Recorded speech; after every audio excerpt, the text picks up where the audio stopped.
नमस्कार दोस्तों, अभी हम इस वीडियो में 10वीं क्लास के मैथ का वीवीआई ऑब्जेक्टिव क्वेश्चंस बताने वाले हैं। जिन बच्चों को मैथ में ज़्यादा प्रॉब्लम होती है ना, वो इस वीडियो को पूरा देखिए। मैं आपको मैथ अच्छे से करा दूंगा और इसमें जितना भी क्वेश्चन बताऊंगा सब बोर्ड परीक्षा में लड़ने वाला ऑब्जेक्टिव क्वेश्चन है, ठीक है ना। और इससे भी नहीं होगा तो वीडियो को अंत तक देखिए। बीच में आपको कुछ और भी मतलब कि तरीका बताऊंगा जिससे आप अपने मैथ को सुधार सकते हो। पहले क्वेश्चन देखिए कितना इंपॉर्टेंट है फाइनल परीक्षा के लिए, ठीक है। सब लोग वीडियो को लाइक कर देना। और अगर आप लोगों को मैथ का सब्जेक्टिव क्वेश्चन का क्लास करना है तो आप हमारे चैनल पर बने रहिए। मैं डेली शाम को 8 बजे के बाद डिजिटल बोर्ड पर मैं क्लास लेता हूँ मैथ का सब्जेक्टिव क्वेश्चन का। सब लोग करना 8 बजे से, ठीक है ना।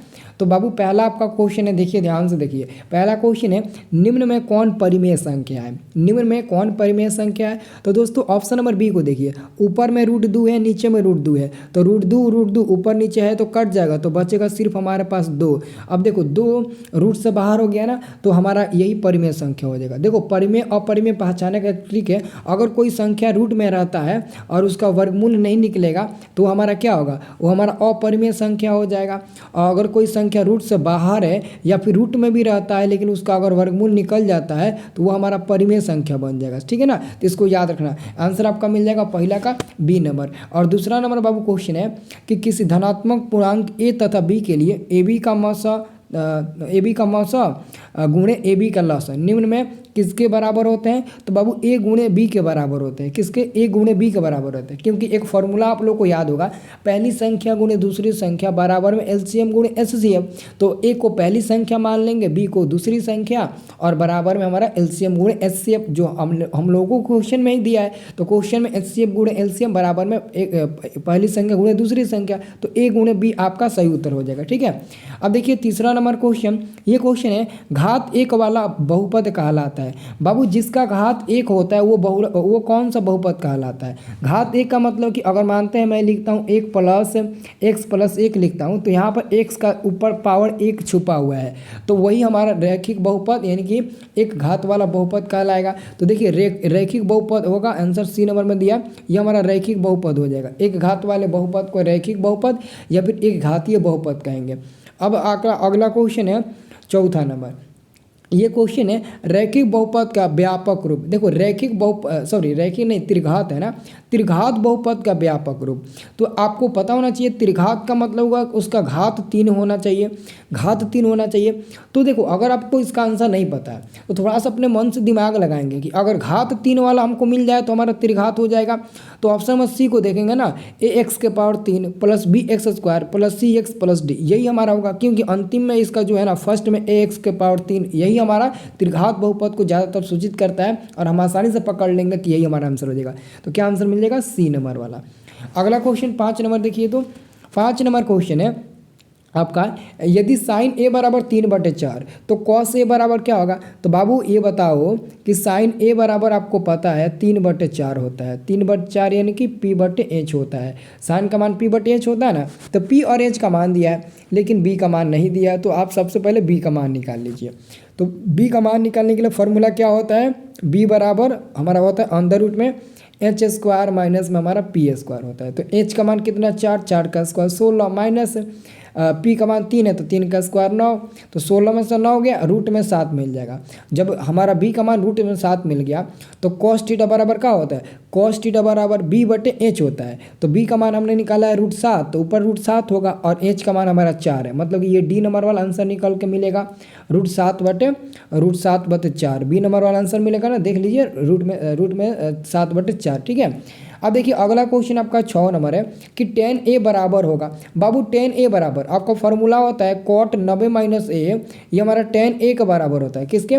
tan a के बराबर होता है। तो 6 का आंसर हो जाएगा option number A, tan a हो जाएगा। और 7 नंबर क्वेश्चन है बाबू कि किसी बिंदु की x अक्ष से दूरी उस बिंदु का कहलाती है। अगर x अक्ष से कहेगा ना तो बाबू आप ना y में प्रवेश करिएगा। और y को हम लोग क्या कहते हैं, y को हम लोग या तो कोटि कहते हैं, y को या तो कोटि कहेंगे या फिर कोटि के अलावा y नियामक कहेंगे। इसे हम लोग y नियामक भी कह सकते हैं, y नियामक भी कह सकते हैं। और y नियामक वाला इसे हम लोग y निर्देशांक भी कह सकते हैं। तो इसका कौन नाम होता है, इसका 3 गो नाम होता है, निर्देशांक भी आप इसे कह सकते हैं। तो याद रखिएगा, जब x अक्ष कहेगा तो आप x को छोड़ देना, y में चले जाना। तो y में दोस्तों y का 3 गो नाम होता है, कोटि, y नियामक, y निर्देशांक। तो ऑप्शन में देखना इन तीनों में से क्या दिया है, इन तीनों में से कोटि का मान दिया है, तो कोटि हमारा सही उत्तर हो जाएगा। अगर आपसे कहेगा कि किसी बिंदु की y अक्ष से दूरी, तो y को छोड़ दीजिएगा, x में चले जाइएगा। तो x को हम लोग भुज कहते हैं, x निर्देशांक हो जाएगा और x नियामक हो जाएगा, ठीक है ना। तो उसको देख लेना। और आपका 8 नंबर प्रश्न है बाबू कि निम्न में कौन वृत्त के क्षेत्रफल का सूत्र है। तो बाबू एक वृत्त है और इस वृत्त का अगर क्षेत्रफल निकालना है ना, तो पाई आर स्क्वायर आप लोगों का फॉर्मूला लगाना पड़ेगा। ऑप्शन नंबर आपका सी नंबर मिल जाएगा। जबकि अगला क्वेश्चन है बाबू 9 नंबर, संचयी वक्रमता वक्र कहलाती है। संचयी वक्रमता वक्र क्या कहलाती है बाबू, तोरण कहलाती है। आंसर आपका ए नंबर मिल जाएगा, तोरण कहलाती है। क्या कहलाती है, तोरण कहलाती है। ऑप्शन नंबर ए आपका सही उत्तर हो जाएगा। इसे आप लोगों को याद रखना है। 10 नंबर क्वेश्चन है बाबू, यूक्लिड विभाजन एल्गोरिथम दो धनात्मक पूर्णांकों के निम्न में किसे परिकलित करने का तकनीक है। यानी कि बाबू हम लोग जो वास्तविक संख्या पढ़े हैं, यूक्लिड विभाजन एल्गोरिथम वाला हम लोगों ने प्रयोग पढ़ा है। तो आखिर में यूक्लिड विभाजन एल्गोरिथम का प्रयोग किस लिए करते हैं। हम तभी करते हैं जब मौसम को किसी भी संख्या को निकालना हो, HCF का अगर मान निकालना होगा, तभी हम लोग यूक्लिड विभाजन एल्गोरिथम का प्रयोग करते हैं। तो वो मौसा निकालने के लिए कहते हैं। इसका हिंदी में क्या होगा, मौसा होगा। ऑप्शन नंबर आपका बी राइट आंसर हो जाएगा। उम्मीद करते हैं बहुत अच्छे से समझ में आ रहा होगा। अब चलिए अगला क्वेश्चन देखते हैं। लेकिन अगला क्वेश्चन देखने से पहले एक और चीज़ आपको मैं बता देता हूँ। देखो, एग्जाम का अंतिम समय चल रहा है, आप लोग को अंदर टेंशन होगा। लेकिन अगर मतलब कि अगर आप लोग की तैयारी बढ़िया से नहीं हो पाई है ना, तो खैर टेंशन करने की बात नहीं है। चाहे वो मैथ हो या फिर संस्कृत हो या फिर हिंदी या फिर साइंस या फिर सोशल साइंस हो, किसी भी विषय हो, कोई भी विषय हो, अगर आप लोगों के पास सभी विषय का VBI ऑब्जेक्टिव क्वेश्चन का अगर नोट्स मिल जाए, ऑब्जेक्टिव और सब्जेक्टिव दोनों का, और याद करेंगे एग्जाम में लड़ जाए, तो कैसा रहेगा, अच्छा रहेगा ना। तो मेरे पास ऑलरेडी सारा विषय का नोट्स है। अगर किसी को भी लेना है ना, तो मात्र 199 रुपये मिल रहा है, आप लोग ले सकते हो। देखो 199 रुपये कोई ज़्यादा नहीं है। अगर पढ़ने के लिए इतना खर्च करोगे तो हो सकता है एग्जाम में आपका अगर फर्स्ट डिवीज़न आ जाए तो आप 10,000 का हकदार बन जाएंगे। फर्स्ट डिवीज़न क्या, आप 400 450 नंबर ला सकते हैं। बस उस गेस को अगर अच्छे से पढ़ लोगे ना, तो पूरा लड़ जाएगा, एक भी क्वेश्चन में नहीं छूटेगा, सब लड़ जाएगा, सब टिक लगा कराओगे। तो देखो, लेने के लिए ये मेरा मोबाइल नंबर है, ये मेरा पर्सनल मोबाइल नंबर है 9693, और ये मेरा पे फ़ोन नंबर है। जिसको भी लेना होगा इस नंबर पर पे फ़ोन, गूगल पे, पेटीएम कुछ भी आपको कर देना है, और करके इसी नंबर पर व्हाट्सअप कर देना। मैं इसी नंबर से व्हाट्सअप भी चलाता हूँ और पे फ़ोन भी चलाता हूँ। जिस भी बच्चे को लेना होगा, और मेरा नाम है रंजन सर। जब पेमेंट करोगे तो रंजन कुमार लिखेगा। अगर आपको स्कैनर की ज़रूरत होगा तो इस नंबर पर व्हाट्सअप करना कि सर जी अपना स्कैनर भेजिए, हमको सारा विषय का PDF लेना है, जो परीक्षा में लड़ जाए मैं आपको दे दूंगा, चिंता मत करना, ठीक है। तो इस नंबर को नोट कर लो। तो अब चलो अगला क्वेश्चन देख लेते हैं। पहले सीखो अगला क्वेश्चन। देखो अगला क्वेश्चन बाबू फिर से एक से शुरुआत करेंगे, क्योंकि ये अगला टॉपिक का अगला आपका क्वेश्चन है। ये सब क्वेश्चन आपके लिए इंपॉर्टेंट है। मैं बहुत ही शानदार ट्रिक से आपको सब समझा दूंगा, ठीक है। अब इधर का आपका पहला नंबर क्वेश्चन है कि प्रथम 5 पूर्ण संख्याओं का माध्य क्या होगा। तो सबसे पहले पूर्ण संख्या क्या होता है बाबू। पूर्ण संख्या 0 से शुरू होता है। 0 1 2 3, ऐसा मतलब कि 0 से पूर्ण संख्या हमारा शुरू होता है। कहाँ से, 0 से। तो 5 को पूर्ण संख्या लेना है, तो पहला 0 ले लेंगे, दूसरा 1 ले लेंगे, तीसरा 2 ले लेंगे, चौथा 4 ले लेंगे, नहीं 3 लेंगे ना, 3 लेंगे, फिर हम पाँचवा 4 ले लेंगे। अब कौ को हमने अंक लिया, 5 को लिया ना, तो आप नीचे 5 से भाग दे दीजिए, आपका माध्यक निकल जाएगा। अब जोड़िए तो 1 और 2 3 3 3 6 6 4 10, यानी कि 10/5, मतलब कि ये कट जाएगा 2 बार में, तो 2 हमारा आंसर मिल जाएगा। और ऑप्शन में देखो बी नंबर में 2 दिया है ना, छोटू 2 दिया ना, तो 2 आपका आंसर मिल जाएगा। और दूसरा नंबर का आंसर बताना बहुत ईजी है। दूसरा नंबर क्वेश्चन है कि 2 वृत्त के क्षेत्रफल का अनुपात दिया है और उनकी त्रिज्या का अनुपात निकालना है। बाबू अगर क्षेत्रफल का अनुपात दिया होगा और त्रिज्या का अनुपात निकालना होगा ना, तो बहुत आसान तरीका है। आप सभी को पता है कि त्रिज्या हमेशा स्क्वायर के रूप में रहता है, क्षेत्रफल हमेशा स्क्वायर के रूप में रहता है, और त्रिज्या आपको निकालना है। तो एक काम करिए, इन दोनों को रूट में कर दीजिए और 4 का वर्गमूल 2 निकाल दीजिए, 1 का 1 निकाल दीजिए। सबसे आसान तरीका मैं आपको बता रहा हूँ। एक्चुअली में लगता नहीं है, लेकिन मैं आपको रूट देकर बता रहा हूँ ताकि आप आसानी से समझ सके। कुछ मत करना, क्षेत्रफल दिया होगा, त्रिज्या पूछेगा, परिमाप पूछेगा, कुछ भी पूछेगा, आप 2:1 बता देना। अगर 4 के जगह पर 9 रहे और 1 के जगह पर 4 रहे, तो 3 और 2 बता देना, क्योंकि 9 को निकालोगे तो 3 बार में निकलेगा, 4 को निकालोगे तो 2 बार में। तो वो 3 2 मिल जाएगा, लेकिन यहाँ पर 4 1 है तो आपका 2 1 मिलेगा। ठीक है, अगर दोस्तों कहेगा कि यदि किसी वृत्त की त्रिज्या 2 और 1 के अनुपात में है तो इसका क्षेत्रफल पूछेगा तो 2 का स्क्वायर 4 कर देना, 1 का स्क्वायर 1 ही हो जाएगा आपका, फिर वो उतना मिल जाएगा। ठीक है, अब देखिए अगला क्वेश्चन इसका 3 नंबर, इसका तीसरा नंबर क्वेश्चन है यदि tan थीटा बराबर √3 तो थीटा का मान क्या होगा। तो बाबू आपको पता है tan थीटा बराबर कितना √3 है ना, लेकिन √3 हम नहीं लिखेंगे, हम लिखेंगे tan 60 डिग्री, क्योंकि बाबू tan 60 का मान क्या होता है, √3 ही होता है ना। तो tan से tan कट जाएगा तो ये हमारा थीटा बराबर क्या मिल जाएगा, 60 डिग्री मिल जाएगा। बोल तो कितना आसानी से मिल गया जी, 60 डिग्री मिल गया ना, तो हमारा आसानी से आंसर मिलेगा 60 डिग्री। ओके, अब देखिए अगला क्वेश्चन हमारा है 4 नंबर, ये क्वेश्चन को बनाना पड़ेगा, इधर मैं बना देता हूँ। ठीक है ना, ध्यान से समझ लीजिएगा।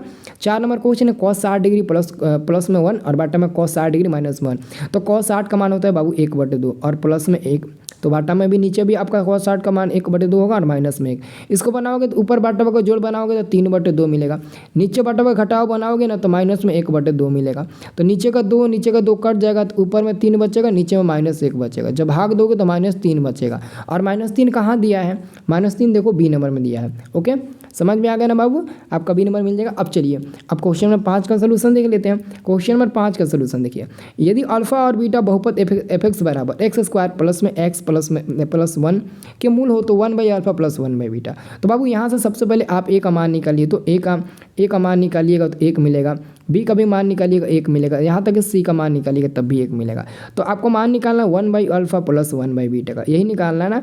तो बाबू इसका एलसीएम निकालिएगा तो अल्फा इंटू बीटा मिलेगा ये। ओके, और ऊपर आपका मिल जाएगा अल्फा प्लस बीटा, और आप सभी को पता है कि अल्फा प्लस बीटा का -b/a मान होता है और अल्फा इंटू बीटा का मान होता है c/a।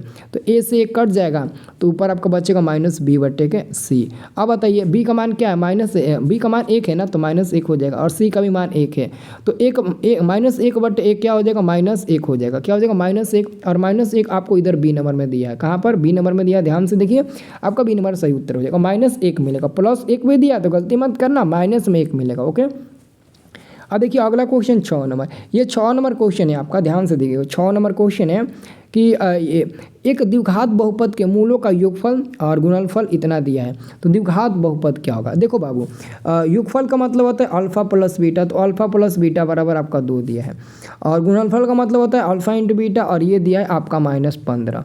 एक फार्मूला होता है निकालने के लिए, द्विघात बहुपद निकालने के लिए ये वाला फार्मूला होता है, x² माइनस ब्रैकेट के अंदर अल्फा प्लस बीटा इंटू में x होता है, और फिर प्लस में आपका अल्फा इंटू बीटा होता है। ये हमारा फार्मूला होता है क्या, द्विघात बहुपद निकालने का।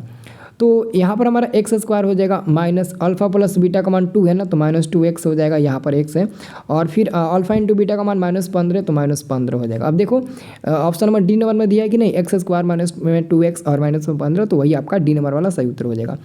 अब क्वेश्चन नंबर 7 की मैं बात करूँ, 7 नंबर क्वेश्चन है, बिंदु Q से किस वृत्त की स्पर्श रेखा की लंबाई कितना है, 24 सेंटीमीटर है, और केंद्र से Q की दूरी 25 सेंटीमीटर है। तो वृत्त की त्रिज्या ज्ञात करें। मतलब कि दोस्तों यहाँ पर हमारा क्या है, यहाँ पर हमारा एगो वृत्त है, और कह रहा है कि Q बिंदु से, यहाँ से Q बिंदु से एक बिंदु है, कह रहा है कि बिंदु Q से वृत्त पर स्पर्श रेखा की लंबाई जो है ना, स्पर्श रेखा की जो लंबाई है, यहाँ से स्पर्श रेखा की एक लंबाई है, उसकी है कितना, 24 सेंटीमीटर मान, ठीक है ना, कितना, 24 सेंटीमीटर, और ये हमारा Q है, ठीक है ना। और केंद्र से Q की दूरी, देखो Q नहीं होना चाहिए, P होना चाहिए, बट पता नहीं गलती से क्यों दे दिया, नहीं ये Q होगा, और इसको आप P मान लो, और आप केंद्र को O मान लो, और ये हमारा दिया है। तो त्रिज्या का मान दिया है, त्रिज्या का निकालना है, और इसका मान दिया आपका 25, ठीक है ना। तो इसका मान निकालना है, तो चूंकि यहाँ पर 90 डिग्री का काम करेगा ना, इसलिए हमारा b का मान आसानी से निकल जाएगा। b का मान निकालने के लिए फॉर्मूला इस्तेमाल करिए, h² माइनस p²। h का मान 25 है, 25 का स्क्वायर 6 से 25, और माइनस 24 का स्क्वायर क्या होगा, 576। जब घटाओगे तो कितना मिलेगा, 15 में से 6 गया, 9 मिलेगा, और इधर हमारा क्या मिलेगा, 11 में से हमारा 7 गया, 4 मिलेगा, यानी कि 7 मिल जाएगा। रूट में 49 हमारा मिल गया, तो 49 का वर्गमूल क्या हो जाएगा आपका, 7 मिल जाएगा। तो आंसर में देखो 7 कहीं दिया है, 7 देखो ऑप्शन नंबर आपको ए नंबर में दिया है, तो ए नंबर सही उत्तर हो जाएगा। अगला क्वेश्चन है आपका 8 नंबर की बिंदु -4,3 किस पाद में स्थित है। बाबू हमारे पास एक चतुर्थांश होता है, ध्यान से समझना, ये हमारा पहला चतुर्थांश हो गया, ये हमारा दूसरा हो गया, और ये हमारा तीसरा चतुर्थांश हो जाता है, और ये हमारा चौथा चतुर्थांश हो जाता है। ठीक है ना। पहला में हमारा प्लस प्लस होता है, ठीक है ना, समझिएगा, और दूसरा में हमारा माइनस प्लस होता है, और तीसरा में हमारा माइनस कमा माइनस होता है, जबकि चौथा में प्लस कमा माइनस होता है। तो ध्यान से देखना किस में है, और आप लोग पहचान लोगे, बस इसको नोट कर लो। तो बाबू 4 में हमारा माइनस छुपा हुआ है, और हमारा 3 में प्लस छुपा हुआ है। तो माइनस प्लस किस घर में, ध्यान से देखिएगा, आपको ऑप्शन में दूसरा में मिलेगा। तो द्वितीय घर आंसर आपका बी नंबर वाला मिल जाएगा। बोलो सही है कि नहीं, बस यही ट्रिक आपको याद करना है। अगला क्वेश्चन आपका 9 नंबर है, निम्न में कौन परिमेय संख्या है। तो बाबू √2 से √2 कट जाएगा ना, तो केवल 2 बचेगा, यही हमारा परिमेय संख्या बन जाएगा, यही हमारा परिमेय संख्या बन जाएगा। ओके। और 10 नंबर क्वेश्चन है आपका, निम्नलिखित में कौन बहुपद नहीं है। बाबू बहुपद कौन नहीं है, देखो बहुपद पहचानने का सबसे बेस्ट तरीका है, अगर कोई भी चर मान होगा उसका पावर माइनस में रहेगा, माइनस में कुछ भी रहेगा, चाहे 3 हो 4 हो 5 हो, वो हमारा बहुपद नहीं होगा।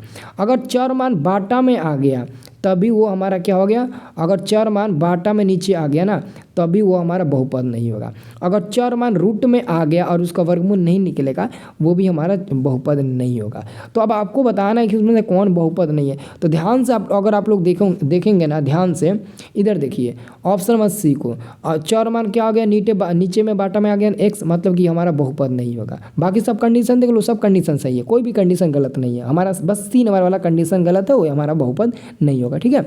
ये वीडियो कैसा लगा, एक लाइक ज़रूर करना, और कमेंट करके बताना क्या ऐसे और भी आपको वीडियो चाहिए। लाइक ज़रूर करना, लाइक करना, और बताइए क्या ऐसा आपको और वीडियो चाहिए, ज़रूर आप लोग बताना। ओके।